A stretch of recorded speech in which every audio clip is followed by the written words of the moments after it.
Hey wadau, the ideas on this video ni tatu, I believe, thereabout. Number one, ni a day, and this was very interesting to find out, a day where 3 Kenyan presidents would have died on the same night. It was very interesting. I don't think kuna mtu yote ameongelea hiyo story. I have not seen it before, and it was shocking for me to learn how dirty politics can be hapa Kenya. Number 2, economic ideas that could have changed this country, now where I feel we fumbled. And as much as we talk about economic freedom na wase kupata float, kuna areas zenye tungetweak wase wangepona. And number 3, in a tie to the point number 1, politics. How dirty can politics get in this country? Now, I believe this also ties to the cost of elections, where I believe we waste a lot of time. I believe that's 4 ideas.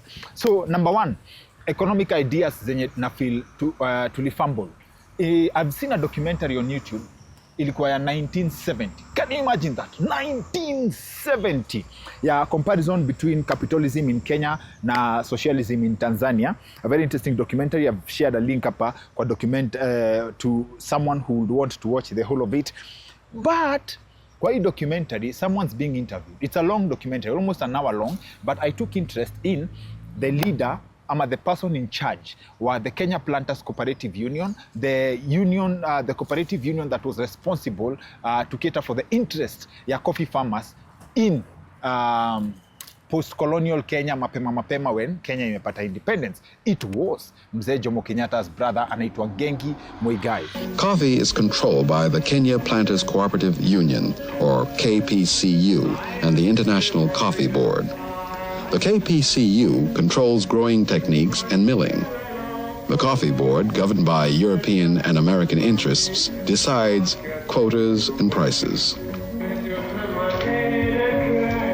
Kenyatta's brother, J.J. Muigai, is liaison officer between KPCU and the International Coffee Board. We asked Mr. Muigai how the relationship to the International Board is maintained and how KPCU originated. This started back in 1937, but formerly there was another cooperative somewhere called Ruiru, and this amalgamated with another union, coffee union, and they formed this KPCU back in 1937. To what extent do the African farmers participate in this cooperative? What is their function? Their function is, you see, these cooperatives, they are just a cooperation of a number of people who plant coffee in a small area, say from an acre and up to 10 acres.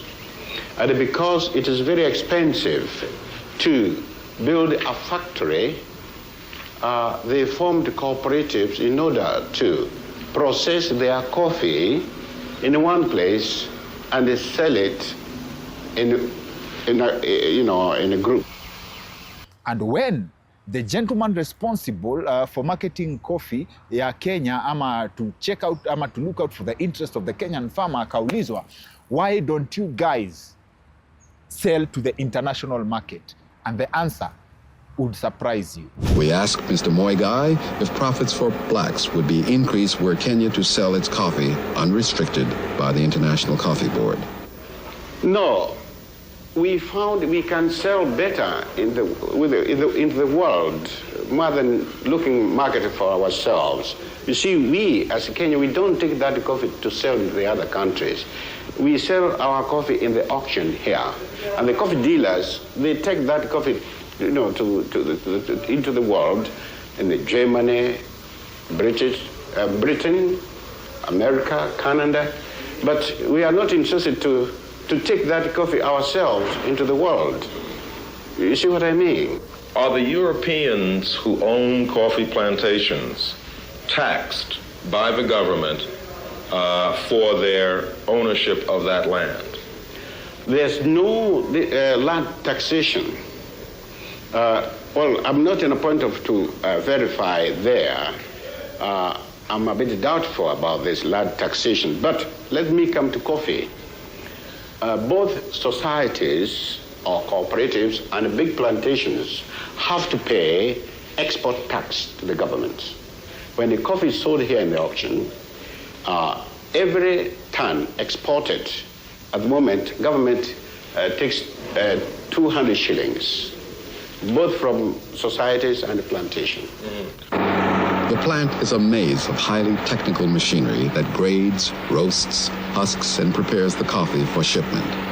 This mill is seen as an example of industrial progress in Kenya, and in reality, it is. But its very increased automation cuts back on jobs as well. But not all of Kenya's coffee is grown on cooperatives. Many European planters still retain large land holdings where coffee is produced. Coffee grown by Europeans is also milled at KPCU, but for the Europeans, the increased efficiency of the plant becomes a distinct advantage. Since their black plantation workers are lowly paid, the dollar margin of profits for the large landholder is even more greatly increased. Except for a tax declared on incomes earned only in Kenya by these large landholders, little or no revenue is gained by the government from them. Exactly. Senior Counsel. Unaona, tunataka kukua na progressive na opportunities, and when you see the economic decisions ama people who are in places that they could have made decisions that could have changed this country hiyo time, hawakuwa ifanya hizo decisions. Hawakuwa izi make. Na hizo, some of these tweaks kidogo kidogo would go a long way in changing the lives of people in Kenya today. Okay? How much do you think we have lost, in your opinion? Ama ni neither here nor there. Government makes a lot of mistakes, not on the processing level, but at the decision table. Because people who have been negotiating for government or on behalf of Kenyans have been either daft, ignorant, or compromised with self-interest, or all three. Because there are deals that we have gotten into historically that you look and say, even a 5-year-old could have made a better decision. Because normally, I don't know, we go either as ourselves first than going as Kenyans first. And any business decision, you'll first look at profit. And I tell you today, you can still have self-interest and still get a good deal. But when you get and see something like, you go and realize a country have sold itself short, so then you wonder, even when it benefits you, you could have thought better. And I think that paints our picture, because we are called names out there. And as a country, we should even think about the names we call our brothers first. The names we accept to call ourselves, because the names we call our brothers are the same names that will apply to us. Because then when those names start getting celebrated by foreigners, then we start feeling bad. When you go out there and say, Kenyans are corrupt people, or when you introduce yourself and say, before we talk, just know my cat should be somewhere. Then the next time foreigners start celebrating those names, that we are something countries, we have no right of saying we are not, let me say it, shithole countries, because the way we bargain, the way we sell ourselves short, the way we accept or call our friends and our countries when we are talking about ourselves out there, those are the names that people will call us, and that's how we get treated. Think about it this way. When let's say when we are when we are selling tea out there, do we sell tea as Kenya tea, or do we sell tea with our bribes in it? Even with the bribes in it, do we ensure that the deal is so perfect that it can fail on price and not our bribes? What do we do? The deal fails not at price. The deal fails when our bribe does not at price. The deal fails when our bribe is not factored. You get how skewed that is. That I come and say, this cup is 100 shillings. In that 100 shillings, my margin is 10 shillings. I'm okay with this cup going at 50 shillings as long as my 10 shillings is there. But I'm not okay when this cup is told at 100 shillings and my bribe is 5%. You get? Then we go dying in foreign hospitals because we took bribes on local hospitals. You get? Then we go importing people, because importing expertise, because we killed our local education. Think about it. Some cities, if you look at the spatial plan of Nairobi, you'll be amazed. It could have as well been the best city. Look at how Nakuru is planned. Nakuru is planned well. Even the road reserves are seen when you're driving through Nakuru. It's green, clean. That was Nairobi. Imagine the people who planned Nairobi are the same people, or their proteges planned Rwanda, Kigali. And it's a beautiful city. If you go and see the amount of good, brilliant reports and opinions in government depositories, you'll wonder how we made so wrong decisions when there are so right opinions in government shelves. Actually, I'll dare say that when you are enrolled into public service as a civil servant, you are told to stop being brilliant, because that does not sell. Stop being brilliant, that does not sell. Leo unajua tumeintroduce senior counsel Otieno Mokaya. Mokaya ni fire being fired differently, okay? And on that, when you're introducing, when you're getting a job as a civil servant, brilliance does not stand out. And here's the cost. How does this affect you? We had a conversation na CEO of Britam Asset Managers, Barak Obatsa, and something came up. Nilimwambia, I feel like Kenyans are desensitized when ukisikia certain amount of money has disappeared. And this ties to the uproar where, we are selling, government is selling Safaricom shares and stuff. So now Kenyans are desensitized. However much money you will hear that has been lost kwa mtandao, ama kwa news, 40 billion has been stolen. People don't care. You understand? So now, fast forward, juzi, there is a scandal in Minnesota. Yenye inasemekana there is a scam that was ran na kulipotezwa, almost $1 billion was lost. And I saw someone give a speech in, I think it was in Congress. And one particular thing alisema ili stand out. This money did not fall from from heaven ama from anywhere. It is, they recognize God, but ilikuwa kazi ya watu, like taxpayers. You understand? But most Kenyans wakisikia 40 billion imepotea, they don't feel. You are not attached to. You're waiting for your turn. Like, maybe 40 billion say, I hope my turn it will be 80 billion. But you don't see how this affects you.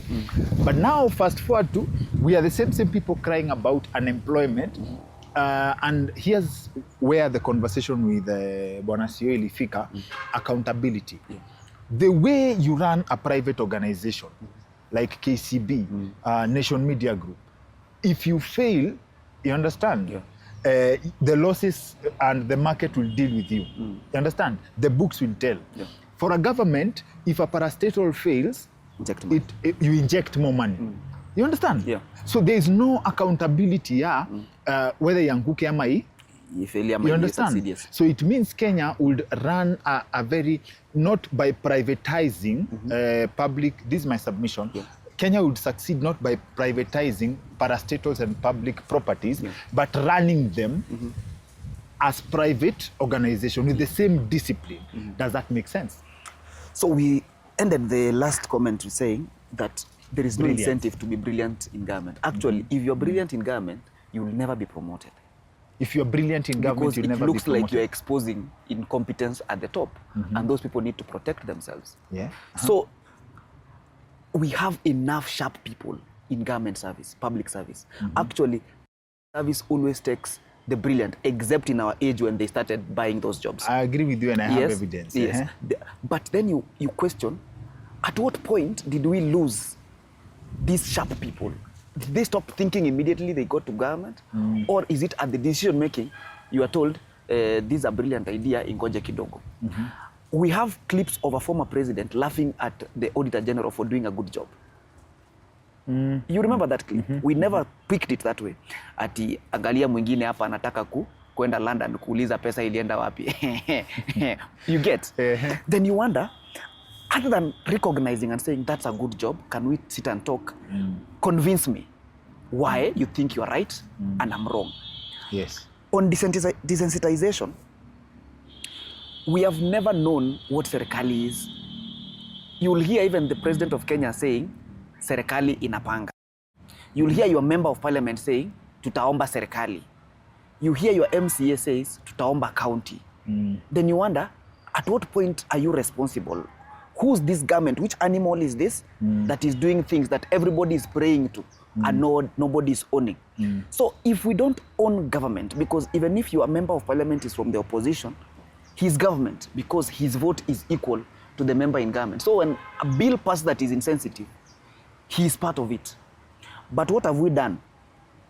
There was a member, a fan, let's not call them a fan, a member of the community of this channel who said that you guys mataka corruption iishe before ni benefit. Yes. You remember that comment? Yeah, it hurts me. When anti-corruption is about to end without me making money. Without me so then we have benefiting, made government, like if we think of taxes at the point of paying, we don't think of taxes at the point of development. You get? But a certain community, which I won't mention, knows that. And that's why they are very serious about politics. And if you go to that community, you realize they have seen taxes work for them. If you look at how many of their members are in government, in senior positions, and that they're clamoring for more, then you realize some of us know this. Know that your votes and your taxes are directly linked to how much you claim in the national cake. Yes. But us, as Kenyans, generally, we think when you steal from government, you're stealing from a stranger, somebody who has a lot, who you need to steal from. When somebody who has stolen or who has a scandal gets out of the gates of EACC, we clap for them, and then we vote for them as governor. Shouldn't we discourage that feeling of a certain community benefits so much because the benefits are commensurate to their contribution in taxes? I think my way of thinking about it is the jealous that makes you behave better. Me too. What we know that we don't. But that will promote the culture of we'll wait for our turn. No, it will promote the culture of actually your role in politics is your role in tax paying, and it should be your role in tax benefits. We don't pay taxes because we love this country so much. that goes in singing the national anthem and pledging our allegiance. Taxation is about putting into the pool for your benefit. You don't sleep with a gun because you've paid taxes for the police to work for you. You don't build your own road pale kwenu because you've paid taxes for that road to be done for you. So then it gets to, you don't get a share of the development you want because then equalization is something and turn taking is something. These are my idea of taxation. I'll pay taxes to build a hospital in Mandera, because next time a hospital is being built, a hospital is built in my locality. So the optimization of these scarce resources to benefit everyone is why we all pay taxes equally without questioning. By the way, nilipa tax last month, mbona mmejenga barabara Mandera.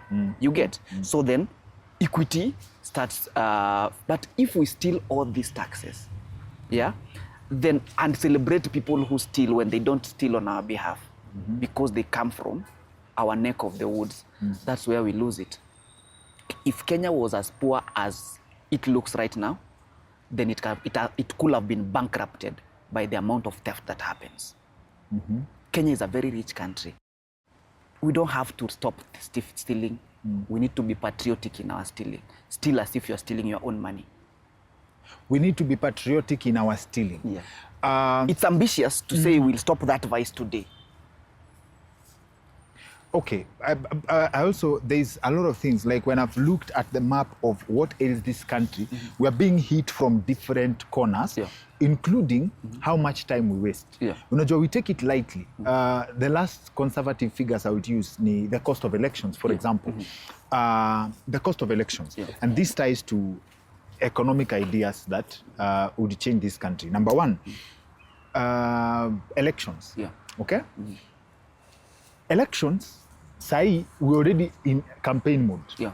We're already in campaign mode. In fact, some of the government decisions are geared towards winning the next elections, not the vision for the country long term. For the most part, short term. Okay?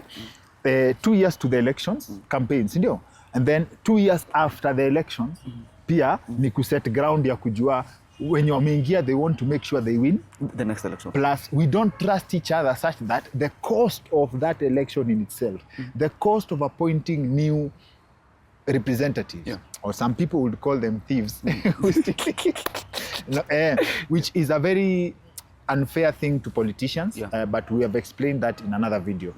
So the cost of that, first of all, when you look at the cost of 12 billion, imagine if we trusted each other, that we had a system that you could vote on your phone, alafu the new leaders assume office without all the hiyo mambo ingine yote, 12 billion would be enough to, ikikuja ni injected kwa education, injected kwa health, it would be a great deal. In terms of hospitals, it will be a great deal. Sindio? But now, here comes the effect. The cost hiyo nimesema 12 billion in cash. But here's one thing. Unaona the year of elections, most companies start holding money. Yes. Because you don't know what will happen after the election. Right? Yeah. What will happen. Okay? That has significant effect to the economy, employment na vile watu wanapata pesa. Okay? So people survive on handouts. Pesa ya campaign itakuja itapiga, but real investment ya circulating itakuwa. The year of election, here's another cost we don't look at. The year of elections, there are companies that would invest in Kenya, but they will not, because they want to study the political climate kwanza waone. That's business we are losing. Those are jobs we are losing. Those are investments that, in fact, it makes it such that in this country, people cannot look at investments long term, because we are unstable to some extent. 3, 4, 5 years. 3, 4, 5 years. Huwezi sema you have a 20-year plan for your company because you don't know what will happen. You don't know what the other regime that comes itakuwa. You understand? That's instability. And this contributes significantly to unemployment, hiyo kukosa kazi. But people don't see it. People wako kwa social media shouting about their favorite politicians. But this in itself, this phenomenon, it's costing us a lot. Aya, tukirudi kwa hii taxation yenye unasema. Taxation iko na benefits zake, and taxation has disadvantages. Rudi kwa economic policies. I'm a proponent of, kwa hiyo video ya Ngengi Moigai wa KPCU, he was asked a question of, do the Europeans who holds large tracts of land holdings for planting coffee, do they pay taxes to the government, land tax? He said he wasn't sure, but he doesn't think so. Okay, you know what that means? I'm a proponent for land past a certain acreage. People should pay taxes. There's no reason to hold 100,000 acres. You want to open that road of the policies we think about the wild ones. You understand? Because past 100,000 acres, it does not make sense. Okay? And if that happened, people would start releasing your land into the market, and this would make like cost of land ishuke, sindio? Because kuna wale watu wameshikilia mingi, wameachilia wanaachilia, then cost of land comes down, people start exploring other opportunities, sindio? Alafu more people can consider farming, watu wengine wanaweza ingia real estate, na wakiingia kwa real estate una cost of housing inaweza shuka. Because one of the main factors that drives cost of land juu ni land as a factor of production. It's actually the main factor of production. Exactly, but sasa kuna watu wameishikilia sana, such that it has locked opportunities for other people. In fact, you should watch out for our videos on why some towns don't grow on our social media pages, TikTok, Facebook, and Instagram. Okay? So, kwa hiyo submission, cost of elections that we don't see. And it will one of these fine days, it may catch up with us if we don't change. Does that make sense? In our social media videos, there's a style we introduce our topics. We first pay homage to my people. And I think I've paid homage to dead ancestors for long. I need to pay homage to living ancestors. And today I want to pay homage to an artist from Kisiland called Douglas Otiso. In one of the songs he sings, he says, "Moibi tata itiko iberwa, morogi tata itiko rambera boy." Which means, which means the worst thing a thief expects is being a subject of his own vice. And the last thing or a sorcerer expects is being a subject of their own vice. So a thief hates being stolen from. A black magician hates people dying in their compound. So the reason our elections are expensive is because thieves don't want to be stolen from. So they are guarding this thievery so much so that if there's anyone stealing, it's them. Some monopolies don't want competition. Our cost of elections goes into our moral fabric as a person. We don't know that whenever somebody is presenting you money that you have not worked for, what they mean, there is something they don't want you to see. So the question who gives you money, you should ask first before receiving the money, what are you blinding me from? Even when you're bribing a policeman, bribing government official, there's where you want them to look at. You don't want them to look at the license of your license. You don't want them to look at the drunkenness of your driving. You don't want them to look at the insurance sticker on your car. That's why the first thing you do is give them the money. So when we don't look at the quality of people we elect, then it means that is why our election is expensive. Because tell me why an average city MCA position or local MCA should go to 2 million, 3 million when this person is coming to earn 140,000. Where is he getting the money? Questions to invest always that? Need to ask. Yes. The 30 million, 20 million that we spend in MP elections, up to 100 million for Nairobi MPs, and this person is coming to earn an average of net of tax 800,000. Where is this money coming from? Again, there's no free lunch. Our presidential elections are up to 5 billion. Governor 500 million. Why are we asking where the money is being stolen to when the election was stolen from us? Because we didn't vote. If 10 people spend that and one wins, this guy will come and spend again in the next election. The day he wins like this, guys, you'll pay for all the elections he didn't win because loans you are disbursed. And we got every 5 years. Every 5 years, because that is the kind of politics we have chosen as a country. I don't think there were times when I'm told people were called to Kamukunjis and aspirants were given platforms to speak to their agendas. And whoever, like Mukungu was very, very famous for that, whoever who speaks best the ideas will be voted in. But do our campaigns even give people time to talk? We yell party symbols and get to giving out 100, and then those people get elected. Then we can't complain why people don't steal, because every investment must have an ROI. The amount I bribed you must come from somewhere. Yes. And I don't print money. Yes. So your taxes are what people will eat. So now, thank you for that submission. To complement what we've said about what our politics and emotions cost us, I'll make reference to an idea that was shared by Thomas Sowell, one of my favorite philosophers. Alisema, this idea was really fascinating to look at. Unaona, black communities complain, in some areas, complain about discrimination, complain about cost of living and stuff. But you forget that there's a season hapo kulikuwa na riot sana during the civil rights movement in the 60s. So he says that people were very quick to go loot shops, the businesses that were there, existing zenye ziko hapa. And this is why I love economic ideas. People rushed to go loot hizo walikuwa wanaiba. So now that brings a problem. It chases away the communities, the enterprising communities that would want to weave ya a foreign community. Let's say the Indians wamekuja wamefungua biashara hapo.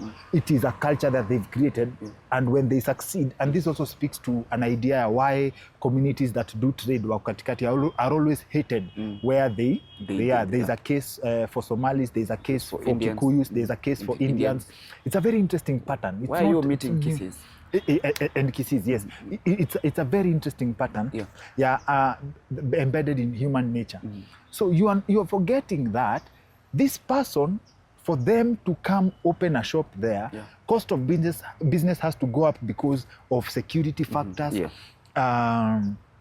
the threat uncertainty. The uncertainty. So ule mwenye anajiamini kukuja hapo mutalipa. You understand? And also it becomes also difficult sometimes hata kwa mtaa ati duka lazima ulipe pesa ya protection. Hiyo inapandisha vitu. So wewe you pay directly. That cost is transferred to you, wewe the consumer. So unapata it's very hard wewe to grow as a person. Na unaona, we always talk about politics pia as a stake. These things like ni vitu kidogo that people don't see. Like small decisions that make a very big tilt zenye ziko na butterfly effects that people have never cared to look at. You've shared a stake, an MCA comes to spend 20 million, ama MP 20 million. That brings me to the cost of elections, beyond the money, beyond what it costs the people, to the idea yenye tumesema that there's a day this country could have had 3 dead presidents in one night. Normal. So what happens is, I dug deep kidogo into how dirty Kenyan politics is. So SPM Buzz ya Butita has a political show hosted by Kwat. So I'm a host, Odoyo Owidi. Aka explain how one day Jaramogi almost lost his Sakwa Bondo seat. So, in politics, this story also you need to know. Yes. In the first general election after independence in Kenya, there was a constituency called Bondo. Bondo had 3 clans, Sakwa, Asembo, and Uyoma. And it also had 3 contestants. Jaramogi, Odede. Odede happened to have been the father-in-law to Tom Mboya. And then there was Oneko. Kenyatta was having his hands tied because all these 3 people were his people. Odede again was his person by virtue that he was the father-in-law of his best friend Tom Mboya. So he advised them that Tom Mboya, you go and seek your seat in Nairobi. Because Tom Mboya was coming from, of course, Sobauko. Then Odede, your father-in-law, and Jaramogi should share the constituency into 2. The constituency was to be divided. Remaining Oneko, who was to be taken to Nakuru. So Mboya, who went to Nairobi, and Oneko went to Nakuru, they were going to be helped to win those seats by Kenyatta because those were Kikuyu-dominated areas. But Jaramogi said, no, you are not going to split my constituency into 2. So we are going to square it out. As election and campaigns went on, it became clear that the Asembo clan and the Uyoma clan, who are brothers, had ganged up against the Sakwa clan where Jaramogi came from. As it may, the chief campaigner of Jaramogi was a man called Mito. Mito was married to the daughter of a man called Ochang. Ochang also happens to be the father of Rosa Buyu, the current MP for Kisumu West. Mito was the chief campaigner of Jaramogi. For Jaramogi to win, whether it was through Jaramogi's plan or his supporters' plan, Mito had to die and be blamed on Odede. The chief campaigner. Chief campaigner. So the chief campaigner, Mito, you know, most campaigners will escort the candidate to his home in the evening, then they walk back to their homes. Yes. As Mito was going to back to his home, he was murdered in Asembo near Odede's Posho Mill, and it was blamed on Odede. But as truth would have it later, Odede had no hand in killing Mito. And the death of Mito is what made Jaramogi win.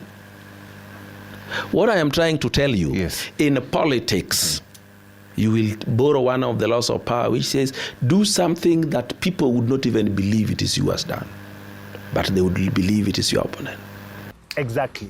So unaona, mtu anaaccused of killing someone, okay, for sympathy votes, like the investment, you invest someone's life, allegedly, you invest someone's life for you to win a political seat, okay? Tuzaongea vile wasee wao umesha life na value yenye wana get. Niliambiwa na one of acha nisiseme hivi. There's a value to life economically. Economically. Emotionally there is none. So wameenda wameka investment. Now come to 22nd August 1978. Mzee Jomo Kenyatta dies. But before he dies, wameekelea wanajua, before the announcement is made, the news must be managed. The news must be managed. The news mapema, and it nani reads like a movie. Ana-announce watu wakiwa wapi, wewe uko wapi, nani anaweza tusumbua, make sure unajua penye yako, who's the next, make sure is on his way. Imagine. Yes. Na nasikia it's like a movie. It's a movie, yes. And all hizo references, stories ziko kwa kitabu inaitwa Kenyan Looters and Grabbers by Joe Hamisi. Hii kama wewe ni mtu wa roho rahisi usisome. but kama unajitambua tumekuwekea link hapa, you can get it directly from the Nuria bookstore. Hii inaweza kukupea depression kama wewe si mtu nini, mtu tough nini. So anasema ati hiyo siku kulikuwa na group ya organized ya government inaitwa Ngorokos 250 strong wa conduct special operations that police cannot execute, like assassinations nini. So the plan was, before they announced Mzee Jomo Kenyatta's death, unajua Moi's succession was very Kenyatta's succession was very contentious. So vile walijua tu mzee amedai, so wakasema wanataka kutime Moi on his way to Nakuru. Ama from Nakuru to Nairobi, I think. Yeah, we were supposed to be at a state house somewhere. At State House, yes. Yeah, at State House. From Nairobi to Nakuru. Nakuru State House.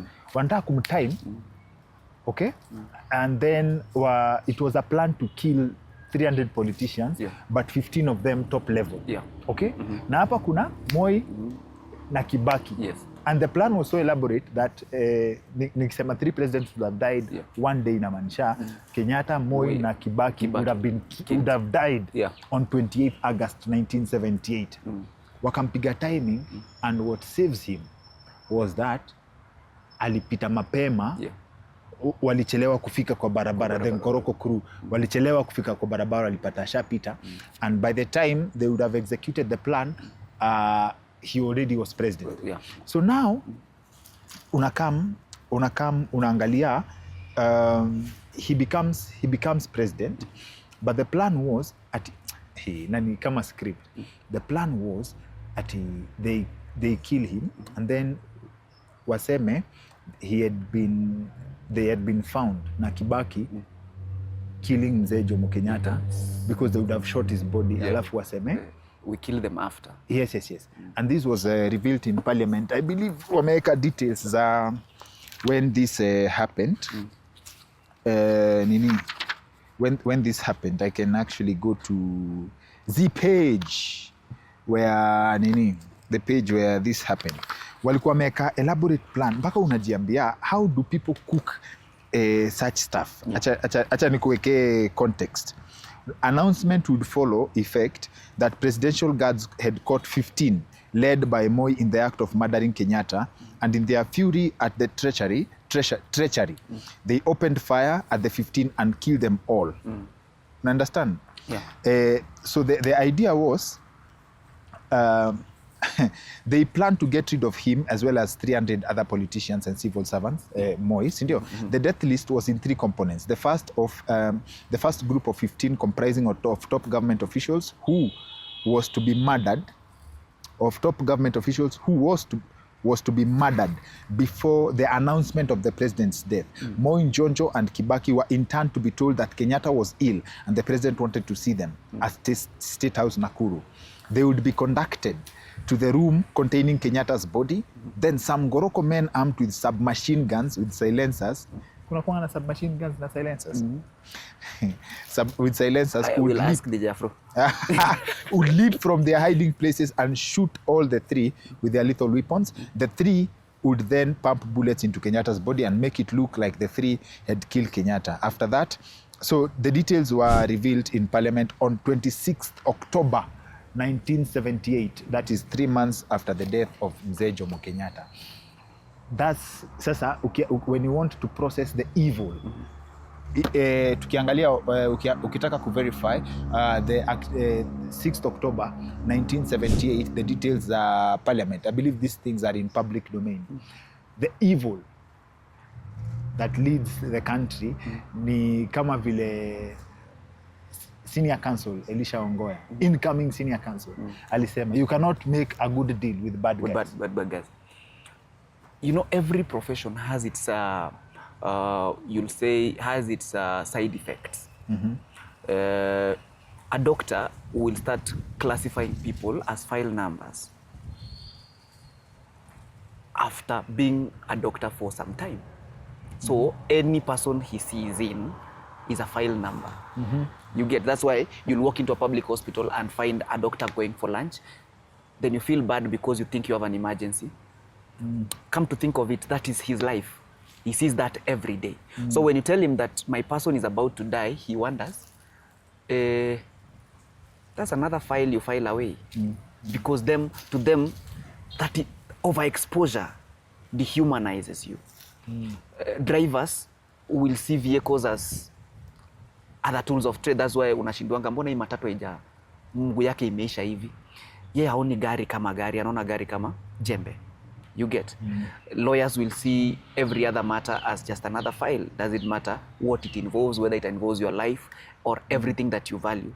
To them, a case file is just another case file. Policemen will treat emergencies as just another occurrence. Utapigia polisi usiku umwambie ni aje kuna watu kwangu, akwambie wamevaa aje. Ama wameenda kujua costumes za wezi. Ama wameenda wamebeba nini. And he's asking that sipping tea. Because it's not about being insensitive. With time, the side effects of overexposure is that people get desensitized. Somebody repairing electricity will be touching a live wire like this. You can't. Pia inawezekana shock isimpige because he knows what to touch, or again is used to it. You get? So it's a side effect of power. Yes. That if you don't consciously fight with it, yes, you start seeing people as a number of ballot boxes. Yes. You start seeing taxes as something you should take. Yes. You start seeing life-changing decisions as things you can do casually. Yes. You start seeing opponents as dispensables. That's why you see people shoot other people so recklessly. Yes. So it's a side effect of power. Power has the problem of making you think of yourself as a semi-god. Yes. You know, naweza kulipa, naweza kupiga na nikulipe. Yes. You get it? So the stories you see there are not foreign. They are the things power does to people. I'll dare say that if you read Kenyan history with a perfect lens, you realize the person you are told that killed people may have caused the death of those people, but may as well be unaware. People say Moi killed very many people. I dare say people killed people in Moi's name that sometimes he was not aware of. Or people died in his name that he could have as well be aware of the same way on TV ati nani amekufa. Because there are people close to power who have invested in power so much that they can't stand Moi not being president. You get? Just like if you told people to contribute to make sure Raila's death is not announced, all ODM politicians could have contributed such amount until 2027. Because their stake in Raila's life is bigger than Raila himself. You get? I dare say also there are people around President William Ruto who want presidency for him so bad, more than he does. And it is not about him. It is about them. Think about it. William Ruto is president of Kenya right now. What other ambition will he have? He has been president. Do you think he's hungry at being president? A story is told of Moi in 1992. He was willing to go. Yes. But there are people around him who had ambitions that were so pegged on Moi being president that they couldn't stand Moi not being president. Those are the people, I think, who could kill for him. Because naturally, I think there is the what next effect of life, that when you buy a car, buying a car is not your ambition anymore. Yes. But people around you who trade in you buying a car cannot accept you not having a car. Because their livelihood depends on yes, the you people who going that car. out there and saying, hii mazee gari ya King'ori ni noma. Ukisema unauza hiyo gari, they won't allow you to sell because that is what they live off. That's funny because unasikianga dem anatakanga, kuna mademu anatakanga mtu akona gari, not that hiyo gari ni yake, not that they will drive that car, but it has nothing. How many personal decisions do we make based on that story? And do you think people like you because of your car? No. They visualize themselves in that car that they confuse you to the car. And sometimes how they benefit from the car. So that's why when you walk away from the car, their eyes are still on the car. So I dare say that that is possible, that politics dehumanizes people as a side effect of power that comes with it. You get? But also, there are things we know that were done by people that were not done by them, but in their name. The same story unaambiwanga na madhe, baba yako nitamuambia. But those things baba yako alisema. But how many things happen in a homestead that your father is not aware of, but they are done in his name? Such is power. That's why in the Greek ancient history, you are told the king had someone behind him, always saying, "Momento homo." I think I might miss that, but it was loosely translated to mean every time the role of that person is to tell the king, "You are just human. You are just human. You are just human." Repeating it so badly, so repeatedly, and so boringly that the king always remembered in every decision they make, they might have the finger and power of God, but again, they're just human. That is a very sharp contrast to what we had in Western Kenya. Wakati Boni Halwale alisema the king always had a guy. Kandarasi yake alikuwa anaitwa Munyam. Yes. There are those ones. Sasa sisi wako na momento homo huko ya kumwambia you are just human. Do our leaders have people who tell them that? And those people should be or need to be the friends and the wives of the leaders who always insult them enough to remember, I'm president, but tu jamaa udemanioni kama kitu. But if you have everybody worshiping you, then you become dehumanized. That's how you start pointing guns at people, making decisions as if you are God. Of course, you have the power of God, but again, you are just human. After power, will you sleep? Will you be okay with how much that flight to India to seek medication when you were the Minister of Health and did nothing? How do you feel? Thank you. That's a very solid explanation. By the way, concept ya Munyambi ni ya ujinga sana. Ati the king, kuna jamaa amepigwa kandarasi. I wonder if that job was on application basis. Ati king akipiga kitu nini? Akivunja hewa. You take responsibility. Unasema niwe and people. Actually, there are those ones even now. The people blamed who are there, and their role is to be blamed for the efforts of leaders so that they look good. And just to give you an impression, this vibe ya leo ni ya kuangalia where we are as a country. I believe ideas that keep us wrong and things that probably we could do better. Ama society iko vile iko, we just accept and move on. Sometimes not ati kila kitu lazima isolviwe, but information is good to have. Kama sahi, there's a very interesting hapa kitu. Did you know that in 1983 the Nairobi County Council was disbanded due to excessive corruption? Hii kitu imekuwa around 1983. They should now. Imagine they were disbanded due to excessive corruption. Alafu pia kuna on the outskirts of the city, slums continue to grow as moneyed politicians build residential structures for the low income families. So sasa now unaona in terms of the politicians, in terms of economic ideas how can we build housing, okay? How can we build housing to benefit the general public, decent housing? They would rather build slums that people can afford na pesa kidogo, because you have the power to come up with economic ideas that will put money in their pockets, that will give them a decent living, that will put them in proper position, but you'd rather build them slums. Whatever, I think, let me start with the laying layer for that argument. We have been conditioned to bad news that we don't react to good news. What is the cost of order? Cost of order? Yes. Have we ever calculated the cost of order?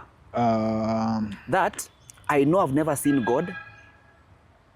I have not seen God physically speaking.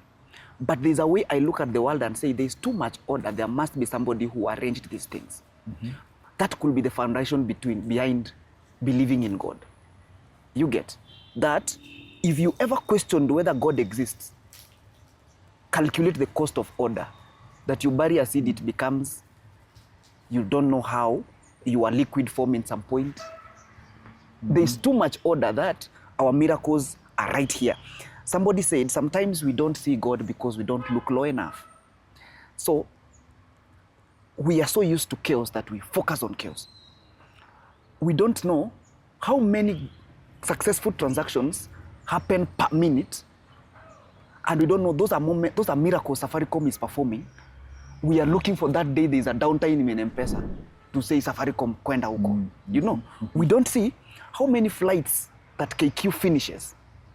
How much KQ does right, that you are always looking at the profit margin they didn't hit and say, KQ, you are performing so badly. In short, if you sleep with 1,000 women Yeah. and one goat. Yeah. You will focus on the goat. You get. The world will focus on the goat. So, I want to implore us for a moment, let's calculate the cost of order. That you sleep at night, no thuggery. You should go and shake the hands of the OCS, because we're focusing on one criminal incident and want to say the OCS should go, security is not working. We are not looking at how many doctors report to work, how many IDs are printed, how many chiefs are there working for us, for us to always say, haifanyi kazi. But we have been so exposed to bad news that we have normalized good news. We live in miracles every day. So we don't see God because we don't look low enough. So back to your question. I think while we know that the housing sector is fraudulent, the value for property is fraudulent, because tell me why an apartment in Kilimani is 15 million, but you can't fetch 70,000 as rent. Does not make sense. Because the amount you're willing to periodically pay should speak to the cost of buying, so that it's cheaper to buy than to rent, and that's why home owning should be fashionable. Good. But home owning is so distant because it's more profitable to rent. Why? Our pricing of homes is fraudulent. Why is it so? There is the approach to housing that we don't know. I believe slums are always there because Kibera ni place, sio mtu, we said that in that area. It's an economic issue. It's not a housing issue. Kila mtu kwa hii Kenya akona nyumba, ni ile hana nyumba place anataka. Yes. We are not homeless. Like, there are very few homeless. There's that meme. Nani ana kwao? Kila mtu akona kwao, and everybody above the age of 27, I bet you, akona nyumba somewhere in this country, only that haiko penye anataka. You get? The housing program by Gava, I think the aim is not that everybody to have a house. The aim is to defraud you, to take fraud out of the housing. Yeah, so that houses are priced at the price that they should be. So that rent speaks to ownership. You get? I think that's the grand plan. Whether we are seeing it as such, or whether even the government is seeing it as such, is at something else. If you can think about owning a 2-bedroom for 3 million, then it kills why you should pay 15 million for the same thing. Yeah. You get? Yeah. But Raila did the same thing in Kibera, what is now known as Kibra. There were decent houses that were built, but we didn't answer the economic question. It's not a housing question. Somebody living in Kibera is not because he doesn't want the 2-bedroom house. It's because the economic cycle he is in does not allow him to live there. Engage me. At Kibera, at 3,000, you live, you sleep, you go to work. But if I give you a 1-bedroom, at 3,000, you have not paid for water. So if I give you this house, what will be your first thinking? See, I go back to the slum where stima is illegal and I don't pay for it. There's no sewage. Hakuna kulipia takataka, narusha tu hapo. You get? And then sub 3,000 nimeishi Nairobi. But you give me a house where you move my toilet to the house, then it means I have to pay a water bill of 1,500. That's half of what my budget is. Stima is 3,000. That's 45,000. I don't have that money. You have not adjusted my income. So if you pay me 7,000 and my bills are 45,000, do you think housing is my problem? No. Economy is my problem. My rat race is so small that I can't afford decent housing. It's not because I can't afford to pay for it, even if you give it to me for free. My economic cycle does not afford that. You're getting? So you'll give me that house. What I'll do, I'll look for Kingori, lease that house to him, go back to the slum. And even if you pay me, my mentality of money does not allow me to spend 15,000 of a house. We all accept that there is a point ulikuwa unaswear, I bro, mi siwezi lipa 20,000 nyumba. Right now you're paying more than that. Why? Your economy's changed, your approach to money changed, and your economic rat race changed. You're getting? So housing, whether there is slum or not, it's not a housing question. It's an economic question. That's why when that somebody gets elevated from an economic perspective, they'll shift to that circle that befits their circle of money. So it's not that people don't have houses. Okay. People don't have the economic impetus to live in places that they dream to live. And the day they do, they go. So if you want to kill slums, you don't build them houses, put money in their pocket. So that to clean the air, that's why we had to lay layer to this conversation before we got to the fact. Okay. Housing project by government is a brilliant idea. It could be a brilliant idea to lower the rates of mortgages, but that's already happening because NFC, which is a bank now, is giving loans of below 10 million. You can get a loan of 9.5. How many people know that? You get? Yes. But again, these houses that government is building are supposed to reduce or remove the fraudulent pricing of housing, which goes into land ownership, which goes to the cost of land, cost of building materials, which again, government has a hand to do. But again, we have been so used to bad news that good news, the miracles we have every day, are not news enough. Very nice. Senior Counsel, asante sana. We share these ideas za ni mind jogging, mind boggling, mind charging, kidogo tu jogging hapa na pale, because number one, information is pure good vibe. So ukisikia kitu inakubamba, feel free to explore further. Ukisikia kitu labda tumechengwa kidogo, please feel free to engage, tuambie, this is the alternative theory. This is a platform for ideas. So tumezirusha hapo nje so that we can engage, so that tuendelee kujijenga, because ideas are the way to the future. See you on the next one.